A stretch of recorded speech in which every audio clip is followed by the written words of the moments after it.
Oke. Pak, menanggapi sekarang di Indonesia sudah virus corona sudah menyebar ya di wilayah Indonesia. Ini tanggapan Bapak tentang fenomena penyakit virus corona seperti apa, Pak? Ya, ini fenomena dunia ya.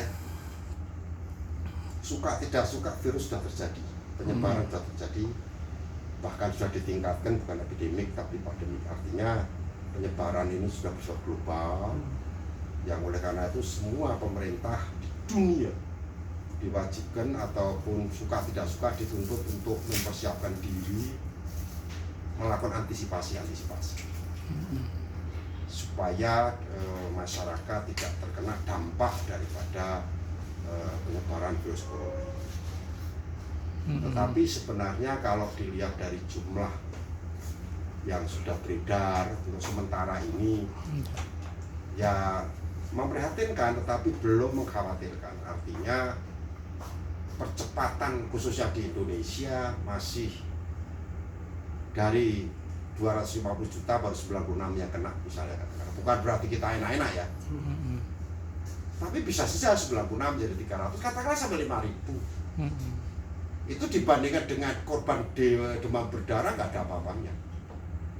Demam berdarah ribuan bos, tapi tidak ada seorang pun yang mengungkap secara besar-besaran saat ini, dan yang meninggal juga ribuan. Tiap hari adalah yang meninggal, dia itu sudah secara nasional. Itu juga tidak pernah ditetapkan sebagai darurat. Kalau kemudian virus corona ini saat ini, menurut saya belum saatnya ditetapkan sebagai darurat. Iya. Karena Indonesia bukan Jakarta.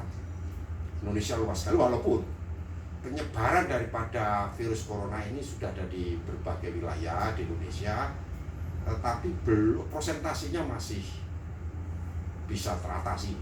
Hanya yang harus dilakukan oleh pemerintah dalam melakukan edukasi, pertama meyakinkan kepada masyarakat bahwa pemerintah mampu mengatasi. Itu dulu narasi pemerintah. Jangan pemerintah daerah maupun pemerintah pusat, kementerian, jangan menakut-nakuti masyarakat.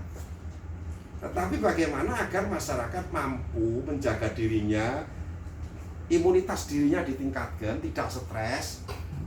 Tapi kalau kebijakan jangan membuat stres, ya malah imunitasnya turun, maka virus akan mudah masuk, kira-kira seperti itu.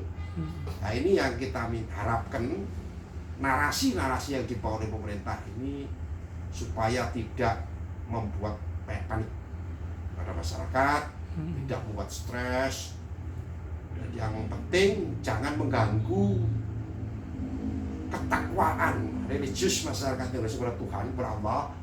Jangan dilarang-larang nantinya ya. Ibadah yang demikian besar bagi umat Islam, terutama umroh, sudah dilarang. Iya. Jangan sampai karena tempat hiburan dilarang, di kemudian hari gereja tidak boleh. Kemudian sekolah minggu tidak boleh, Jumatan dibatasi atau dilarang misalnya ya, kan bahaya ini. Artinya derajat manusia sudah direndahkan karena ketakutan kita pada corona. Justru ketakwaan itu harus ditingkatkan dalam kerangka menghadapi virus corona itu, dan meyakinkan pada masyarakat bahwa kekuasaan tertinggi di dunia akhirat itu pada akhirat itu Allah, bukan corona penguasanya, kira-kira seperti itu. Nah, ini supaya jangan dibalik-balik ya narasi-narasi yang diberikan oleh pemerintah maupun tokoh masyarakat bahwa corona lebih menakutkan daripada Allah. Itu kira-kira ya. Itu narasi itu yang kita himbau kepada para pejabat pemerintah, penentu kebijakan, betul-betul dipegang teguh bahwa semua penyakit apapun karena Allah, usaha-usaha duniawi tetap harus dilakukan. Penyebab virus corona berkembang dari mana dan bagaimana penularannya itu harus dijelaskan. Selama ini kan masih bias ya, nularnya gimana sih sebenarnya? Nah, ini masyarakat harus tahu. Apakah lewat udara atau lewat sentuhan? Kalau lewat sentuhan, kenapa Ancol ditutup? Kenapa Monas ditutup? Kenapa sekolah diliburkan? Ini misalnya seperti itu. Nah, ini yang harus dikaji secara benar. Nah, terkait dengan virus corona sendiri Pak, ini kan BNPB diberikan wewenang untuk menangani hal ini. Ini sebenarnya tepatkah pemerintah menugaskan BNPB atau seharusnya yang pihak dari Menteri Kesehatan yang harus lebih proaktif untuk melakukan hal ini? Memang seharusnya Kementerian Kesehatan ya, seharusnya kalau itu menyangkut epidemi, menyangkut daripada penularan penyakitnya. Iya. Saya kira penunjukan BNPB untuk melakukan koordinasi oleh Presiden dalam kerangka persiapan penetapan penyebaran virus corona sebagai bencana nasional. Dengan ditetapkannya BNPB sebagai koordinator, maka tindakan-tindakan negara terhadap penularan penyakit dan bencana itu berbeda. Anggaran yang digunakan untuk bencana itu unlimited. Artinya pemerintah bisa menggunakan dana-dana cadangan untuk kepentingan mengatasi virus corona ini. Kira-kira itu. Jadi intinya adalah aturan main di status. Apakah ini statusnya itu darurat corona atau bencana atau KLB, kejadian luar biasa. Kejadian luar biasa yang berbasis pada ini kalau bencana, maka bukan hanya tanggung jawab pemerintah, masyarakat, swasta juga terlibat, baik dalam pembiayaan maupun dalam mengatasi daripada permasalahan ini. Kalau hanya ini dalam kerangka mengatasi corona, maka Kementerian Kesehatan dia akan berdiri sendiri, tidak melibatkan daripada seluruh kepentingan masyarakat. Tapi kalau BNPB dan Presiden nanti akan menetapkan sebagai bencana atau kejadian luar biasa, walaupun apakah bersifat regional atau bersifat nasional, saya kira persiapannya ke sana. Itu kenapa BNPB ditunjuk menjadi koordinator. Dan apa langkah-langkah yang akan dilakukan BNPB mestinya dengan standar mengatasi daripada bencana itu, yaitu antara lain adalah penyiapan darurat, tenda darurat, atau rumah sakit darurat dan sebagainya. Kalau di mana perlu, atau memperkuat rumah sakit yang ada dengan anggaran-anggaran yang non budgeter, itu bisa dilakukan lebih. Kira-kira untuk kita butuh nggak sih untuk melockdown Indonesia? Betul. Butuh nggak sih kita untuk melockdown Indonesia? Oh, lockdown. Lockdown ya. Penting. Lockdown itu apa? Pertama, Indonesia itu luas sekali dan jumlah penduduknya besar. Lockdown di Jakarta, gimana caranya? Jabodetabek itu udah menyatu, Pulau Jawa itu udah menyatu. Lockdown Jakarta udah nggak bisa. Tetapi kalau mengontrol, lockdown dalam konteks kontrol ya, pendatang masuk Jakarta bisa atau keluar Jakarta bisa, yaitu melalui apa? Yang sekarang sudah ada untuk mengecek suhu badan dan sebagainya. Nah itu menurut saya yang harus ditingkatkan pemerintah itu di seluruh bandar udara, di kereta api, di terminal-terminal, masuk Jakarta, keluar Jakarta itu bisa. Kalau itu dia lockdown, bukan lockdown dan portal tutup, mati ya nggak bisa. Kalau lockdown di 10 Jawa, kita bicara pulau. Indonesia itu 17.000 pulau, gimana caranya? Jadi berbeda penanganan dengan di Cina itu lockdownnya juga di Wuhan aja, di Beijing nggak ada masalah, di Hong Kong nggak ada masalah, Shenzhen nggak ada masalah, Shanghai nggak ada masalah. Jadi kalau per kota itu bisa, tapi apa sudah saatnya? Pertanyaannya belum lah, tapi tidak mudah, tidak mudah. Tapi kalau melakukan kontrol terhadap yang keluar dan masuk, itu boleh dan bagus. Ini sudah dilakukan oleh pemerintah saya kira. Di bandara kemarin Presiden sudah ngecek juga ke sana ya. Nah, DKI belum. Harusnya DKI segera menerjunkan keluar masuk, walaupun tidak harus semuanya karena susah juga. Karena lewat Bekasi mau naik motor sudah kontrol juga gimana caranya kan gitu. Minimal melalui terminal-terminal dan sebagainya. Tapi masuk mall kan sekarang sudah ada dikontrol ya.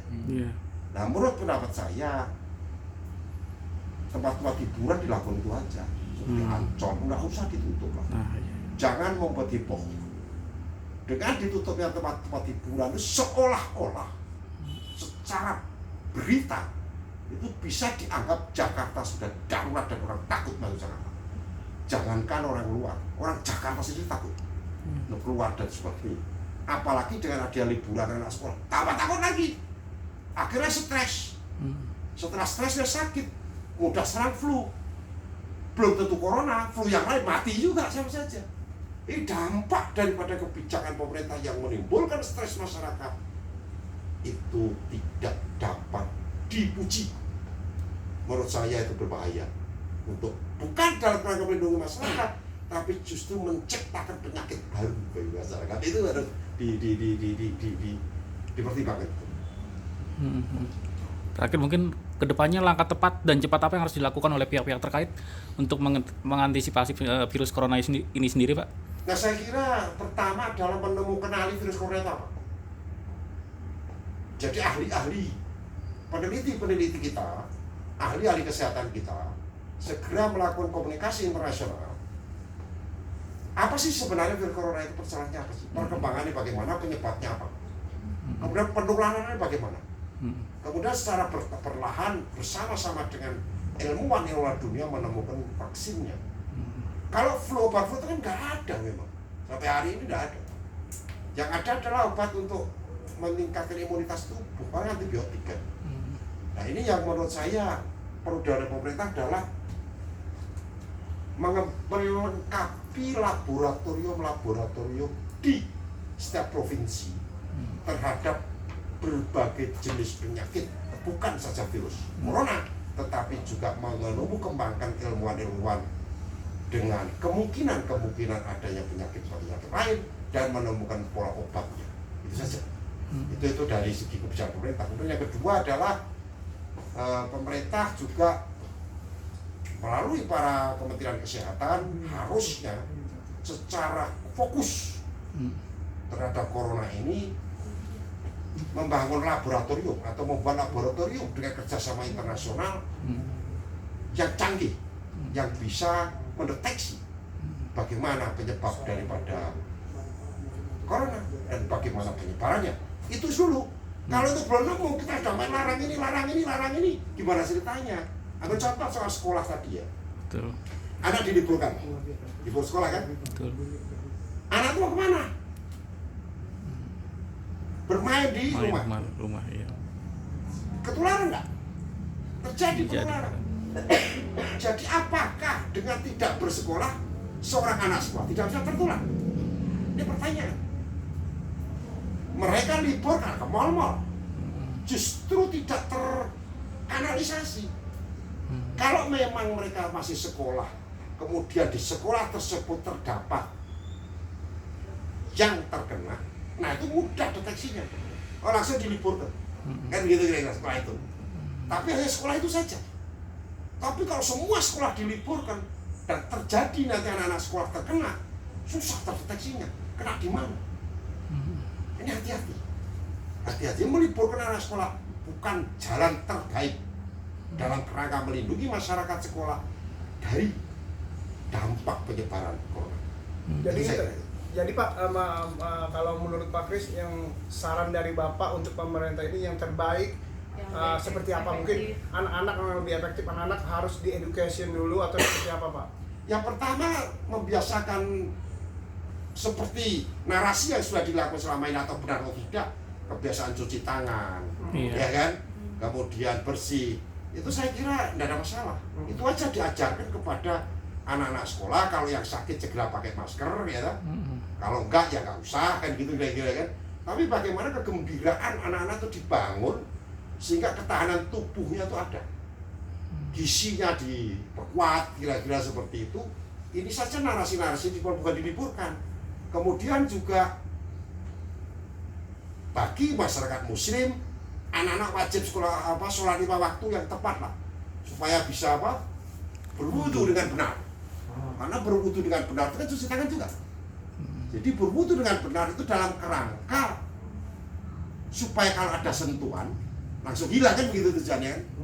Itu saya kira kembali ibadah jangan dikorbankan hanya karena corona.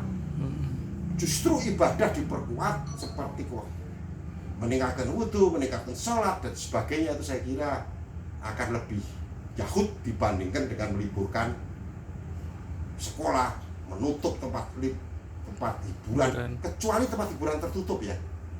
Kalau tempat hiburan terbuka, apa iya corona bisa hidup di Monas? Mau kita panas kok, iya kan? Nah ini loh, belum kenal tapi sok tahu. Ini bahaya. Seorang pejabat pemerintah belum mengenali bagaimana penyebaran daripada corona, sok tahu menutup tempat-tempat liburan terbuka, menciptakan penyakit baru yang namanya stres dan panik bagi masyarakat.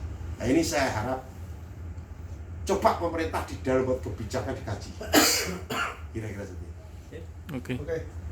Sip.